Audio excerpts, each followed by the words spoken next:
everyone, and welcome.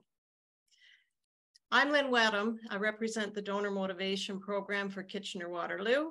That also means Guelph, Wellington, and Cambridge, and also Brantford.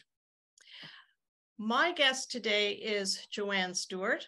I'm not going to take a long time in introductions because some of you know her, and also because we're going to talk about some of the reasons that Joanne is in a unique situation to talk about the roles of the different advisors that your donors work with.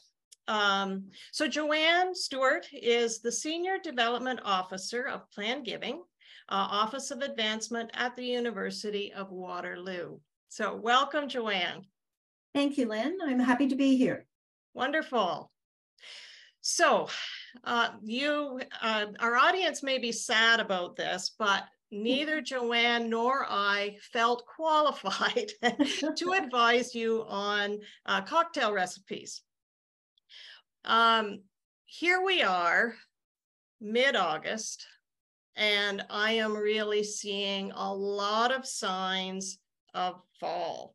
And for Joanne, that means she's been canning. So what have you been canning, Joanne? Okay, I was off last week. So besides doing some tidying up around the property, because we live in the country, we also have a fairly large garden. So with that comes all the bounty. So I was picking cucumbers, beans, peas, and zucchini. Now the standing joke around anyone who is a gardener is that this time of year, what do we do with all this bounty?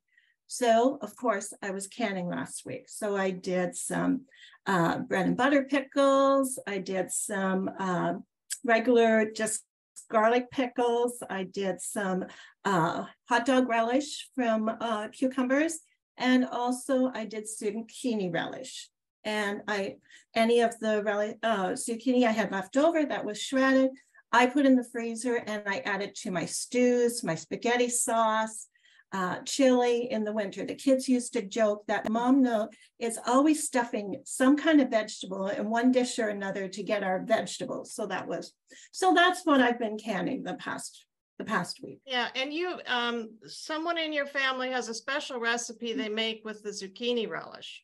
Yes. So my brother and his wife love tuna melts, but I don't know about the rest of you, but when I make a tuna melt, I typically have used a little bit of mayo in it. But what they do is they use Willie's zucchini relish. Well, if anyone is familiar, Willie's zucchini relish has been obsolete off the shelves. The shelves have been empty in all the grocery stores, and no one can find out. So my brother Terry Googled Willie's zucchini relish to find out like what's happening. And they said, unfortunately, we're having supply issues, and so they're not available. So he was talking about, it's not the same without it. So I brought up a jar of my zucchini relish to give it to them. And a friend of mine had given me a local one called Annie's Grove. And Annie's Grove is made by two Mennonite sisters out of a town called Conestoga, just outside of Waterloo. So I gave them the 2 jars. Now I'm going to put this very close so that you can see. You can see this one is a little chunky and has like little slices. And mine is shredded a little finer. So I asked him on Saturday when they were over how it was. And he said, both taste almost the same, but they like the Auntie's Grove better because of it being chunky. So I shared with friends, oh, my brother liked it better. And he said, no, I didn't say that. So a family little discussion, but yes. Yeah. Yeah. So Joanne has offered that if anyone wants her zucchini relish recipe to contact her, and she will send that. I'm hoping, I would like to get the recipe. I'm hoping somebody else in my family will make it for me, but I might even try it. And my challenge to the audience is what do you do? Like if you have any really great zucchini, there we are, we got the zucchini. Any great zucchini recipes, because other than zucchini bread, now Joanne's given me lots of good ideas there, just, you know, chopped up in the freezer, because, you know, there also is a joke about people giving away zucchinis at this time of year too, right? That be careful or you'll look in your mailbox and there'll be a zucchini there. Yes, Yeah, definitely. So, yeah. So if anyone has a great recipe for zucchini, I've tried it with the tomato sauce, and I've tried it. This week I made one where it was breadcrumbs and Parmesan. Wow. It just sounded like it was going to be really good, but mine wasn't that great. So anyway, looking for good zucchini. Yeah. What do we have? Ann McKay says milk and cocoa. Oh, I don't know. We're gonna have to look at those. We're gonna have to look at those. Yeah. Yeah. Fantastic smoothie. Oh, well, that's a different one. That. Getting our vitamins. Yeah. Yeah. And you got some comments about that, about the zucchini relishes that you mentioned as well. Yeah. So Joanne, how is canning like the planned giving conversation? So in order to can and make sure that our preserves are going to be lasting over the coming months, we have to make sure that we have certain processes in place and we plan. And the same goes with estate planning or making a gift in your will. There's a planning process for that. So a preparation, you maybe do some research to make sure that everything is going to flow through smoothly. The bottom line is that you're going to have a good product or be successful in the end. Okay. So there's a headline from the Financial Post. This was April 2021 that says Canadian inheritances could hit $1 trillion over the next decade, and both bequeathers and beneficiaries need to be ready. So we want to talk about how we can be ready and how we can help the donors to be ready, and also a bit about the relationship of the different advisors. So I hinted at this in the introduction, Joanne, but what is it about your situation that's kind of unique that allows you to have an understanding of the different roles? I don't know if some of the people on the webinar are aware that I have a banking background for a number of years. So I was a financial advisor over a number of years. So I worked through the process of my clients from, you know, maybe first getting married, saving for a house, moving from there to having the children, going through for education, saving for education, and also for retirement, and then finally planning for their estate, and also administering estates for the branch that I was working for. So I have that background. I also am a volunteer in my community. So I work with a number of organizations, which, you know, fundraising is very important. And then finally, I've been at the university for 11.5 years, which I have always said that it's the best part of my past career, because I get to hear about people's stories, what's important to them, and I help fulfill their wishes and see their values. Excellent. Yes, you have a lot of good stories about from your experiences there. So you have a simple explanation of the different roles, and I think it's something that that we can hang on to, that and remember. So how do you explain the different roles of your donors advisors? So, and I do this when I'm on my call with my donors. I'm talking to when they've let me know that this is something that they're interested in, I let them know that they actually have a team of experts. And there's 4 partners that are very important to this process. And the first one is their financial advisor. Typically, a person will have one financial advisor, but being in the banking world, I know that isn't always the case. When I was in Milton, I had one client that said, I don't like having my eggs all in one basket. So they were a husband and wife. She had it one place, he had another. But it makes it difficult for the financial advisor to really be able to put together a plan for that client when they don't know everything.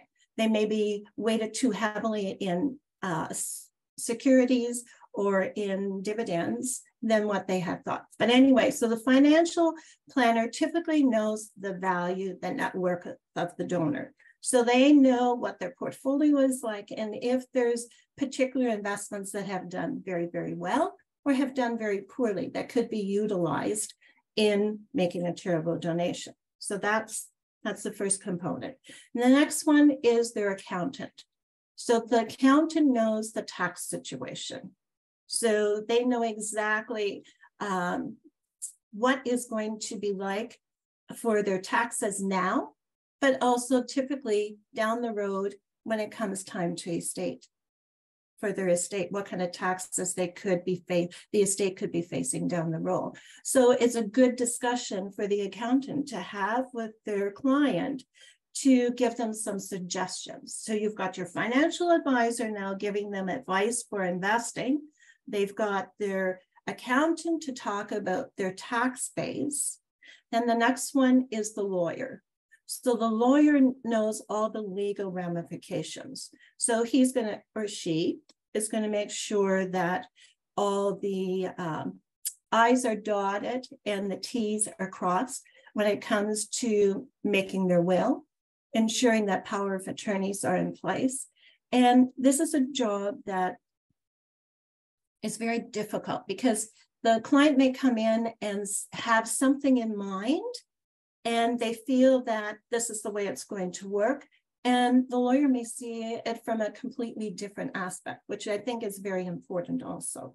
So, and I want to mention that, we all feel that we have a tight-clad plan when we make our will. But sometimes it goes off the rails, and we hear that all the time. You think that it's right, and then something happens after the person has passed away, or something that they never even considered. So, we're only human. So that's the third component. The final, and of course I feel is the most important, is the charity. So the charity knows the donor's values and wishes. So we try to find things that are available to them through our charity. I'm laughing because my husband told me not to talk with my hands. So and I'm bad for that. So anyway, so the charity is able to put together some pieces for the donor that will fulfill where they want to support or what things are important at that particular charity. So it's a team of 4. Ideally, it would be wonderful if the donor would have us all meet together, but it doesn't happen that way. That's right. Yeah. Often I offer that, we talk about that, but the donor also has privacy. We want to respect their privacy. And some donors will tell us a lot that we wouldn't normally hear. And I would hear that as a financial advisor, and I hear it as a charity, a fundraiser.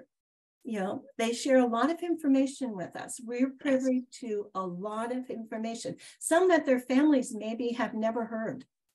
Yes. So yeah, for sure. It's very, very, all 4 are very, very important as a team for our donors. So as an illustration of some of the points that you were making there, you told me about a story that started with a checkbox, and you want to draw attention to the importance of that, in that story as well. But maybe you'd share that story with the listeners today. Okay, thank you. I think it has been shared by Jason Coleman a number of years ago at Case once, because it was shortly after this happened that he was a guest speaker for a session. So at the University of Waterloo, we have annual appeals that go out periodically. And on those appeals, and also any charity have tick boxes. So those tick boxes are that, you know, if you've included in my case, the University of Waterloo in your will, please let us know by tick, to tick here. Or if you would like additional information about including the university in your will or life insurance, they tick there. That's on our website, and it's also on any appeals going out. So one day, the annual giving team brought over a reply. There was no donation included. Actually, pardon me, it wasn't the annual giving team, it was our gift processing team. Had dropped off to my desk a reply, no donation, but they had ticked, they would like information on including the university in their estate plan.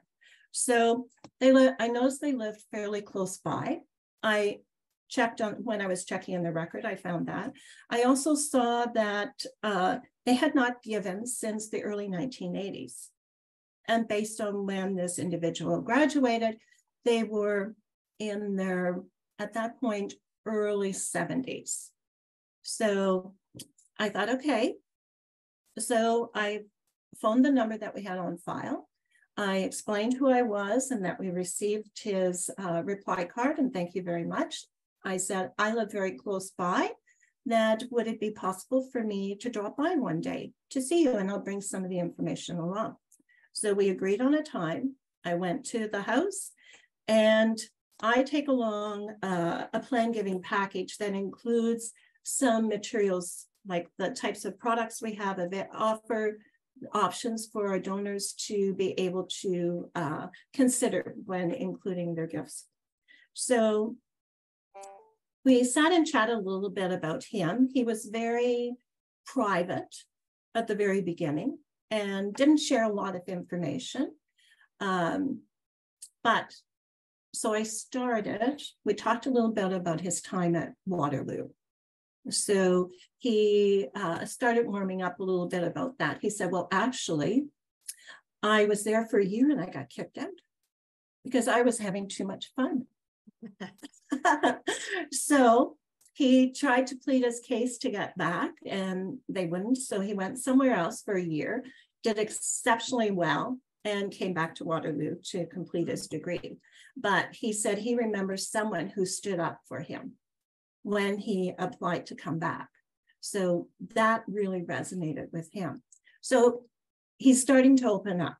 So that was the first private thing that he started. So with that, I started going through my package. So any of the fundraisers on the call know that the most common way of leaving a gift is through a bequest in your will. So I start with that first. And then I gradually go to the gifts of stocks and securities. Well, that piqued his interest because of the fact he said, I never thought of giving that type of gift.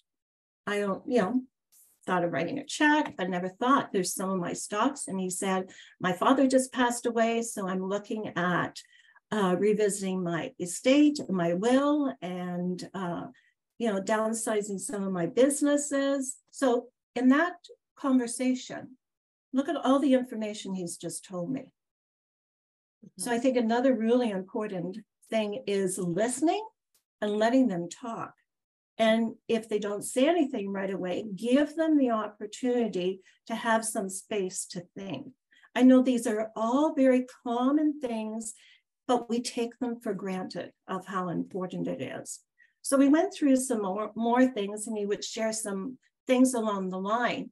And so he had let me know then that he's been updating some of his estate plans. He's set up a trust for his grandchildren. He has a child that is living here in Ontario and another one down in Australia, and both have grandchildren. So he had made plans, set up a trust for their education. Now he said, I let the parents know this is not the never-ending plan. They have to leave school at some point and start their own careers and earn their own money. But he said, from there, after that happens, I would like to have the remainder of the trust come to the University of Waterloo. So I said, okay. And we had, in my package, I have about scholarships and bursaries. And I said, is this something? He said, yes, very much so. He's very much wanting to support women in engineering, because he told me a story how his daughter was in grade 6 and she had to write a paragraph as what she wanted to be when she grew up. And so she came home and she asked her dad, she said, Daddy, can girls not be engineers? He said, of course they can. Yes, I know. Oh. The teacher, because the teacher had led her to believe that that was pretty aggressive, that maybe she should consider something else. Wow. And so from that moment, he is a very strong supporter and advocate of women in engineering. So we had a good discussion about that. So that was, so see how he's warming up just for the thing. So at the end of it, so remember, here's a gentleman who has not given since the early 80s. It's not because he didn't have the money. It's just connecting back to the charity. And also, I don't think any one of his financial advisors gave him the information that have you considered. I know when I was a financial advisor and I'd be, say, doing a budget for a young couple that were planning to buy their first house, I'd sit with them with a budget, or someone who was doing a debt consolidation, I would sit with them and I would include a budget. But in that budget, I always include charitable donations. But that's just the type of person that I grew up to be. But not everybody is philanthropic. Right. And so I think we as industry, both allied professionals and fundraisers, need to share that more. The bottom line through this all, this gentleman who has not given since the 80s is going to be leaving several $1 million to the university because he disclosed how much the trust would be. Yeah, that's beautiful.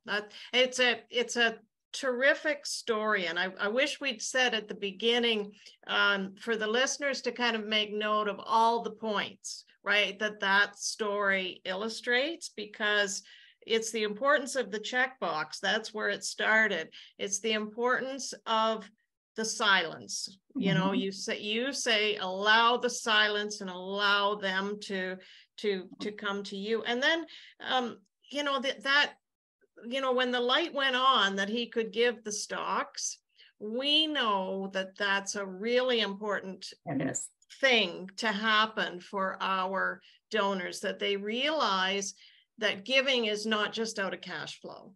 Yeah. And right? He's been an annual giver ever since. Yeah. Wonderful. So yes. And there's the mixed donation, right? Yeah, perfectly illustrates that point, that once we get a planned gift, we're going to get more annual gift as well. Yes. So, and then the role of clarifying those values that, you know, and what he wanted to do. So the role of the fundraiser there, those are all really important points just in that one story. And I know we had a bunch of stories, but I mean, that one really illustrates a lot of points. Now, Joanne, do you have an example of a time when the advisors and everything didn't work well together?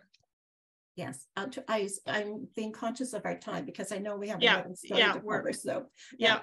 So we had a donor who passed away, and what he did is he set up his estate in such a way that there were trusts set up both for a son and a daughter. So this has been a number of years. We get statements every quarter from the trust company, and the son and the daughter both receive income from it. on an ongoing basis. The son is able to take funds from it as needed. He has to justify what he's going to be doing with it. The daughter, however, is not able to. So several years ago, we received a letter from a lawyer of hers requesting, making a proposition, shall we say, that we agree to collapse the trust, and that she's able to take the money. And in exchange, there's 3 beneficiaries that were charities that would receive it upon their death. And that if the beneficiaries would sign off, she would give us X amount of dollars, a very small portion of what the value is, to say the least. So we talked about it and we said, we can't do this, where it's like changing the donor's will. Mm-hmm. And we all know we have to follow the will. And it was interesting, after a while, we received another letter to us from the lawyer stating that his client has contacted the others, and the other 2 beneficiaries are willing to sign off. So they're just waiting for us. Well, my supervisor at that time contacted one of the beneficiaries, and no, they hadn't. They wondered that we were, so they were telling the others that we had signed off. Mm-hmm. So we just let it lie. And then COVID hit, and we haven't heard anything from it since. Now, in the meantime, during the early COVID, I noticed the brother had taken out a substantial amount and did an arm's length mortgage. So we were concerned, was the daughter sick? The sister sick and needed the funds for medical, or was she trying to buy a house? We never did ever hear that. So that's one that, you have to be very careful and be very conscious. Yeah. We are stewards. We really are of our donors when they are no longer with us. Yeah, that's good. We are getting down to the last couple of minutes. Can you think of just one encouraging thing that you could say to a fundraiser who's just not seeing it happen and is just waiting for a situation like your engineering gentleman? What really encouraging piece of advice could you give today? Listen to your donors, learn what their values are, but the biggest thing is listen and continue. Sometimes it takes 10 calls to get that one visit. And don't get discouraged. Someone once told me, first of all, you have a mirror in front so that you see yourself smiling. Even when you're on the phone, that you have that phone voice is very important, number one. And no, I just lost the other one. But persistence, continue. And if you get discouraged, I know what it is. Phone someone that you know you're going to have a good visit with or a good call. Mm-hmm. So you're one of your past donors. Do a stewardship call that gets you feeling good and positive about yourself to continue on. Yeah. And I think, it takes a lot of calls to find a situation or a lot of sending out a lot of information to get that tick box back with that kind of a situation. And I think it also points to people do that planning when they're ready. That's right. They will come back to you when they're ready to do it, and make the next call, because the next call could be the one. Yeah, I want to just also mention that, because that was a negative experience with an advisor. I've had some very positive experiences with advisors and lawyers over the past years, and I want to say that we make a good team together, working together. Nice. Yeah, very nice. Well, thank you, everyone. Joanne has lots of stories, and we only got to touch the surface in our half hour today, but we're going to keep us on time. We're going to respect your time. I'd like to remind you of the next Campfire chat, which is going to be Janine Purvis she's from the Donor Motivation Program, and Delmini Bonus from the Wealth Planning at Asante. They are also going to talk about advisor relationships and the advisor's role in complementing what you do as fundraisers. So it's been fun. It's always fun talking with you, Joanne, and it's been fun to do this little project with you. So, and likewise, thank you, Lynn, very much for having me. Oh, And you're very welcome. enjoy Thanks the for being summer, here. everyone. Yes. Thank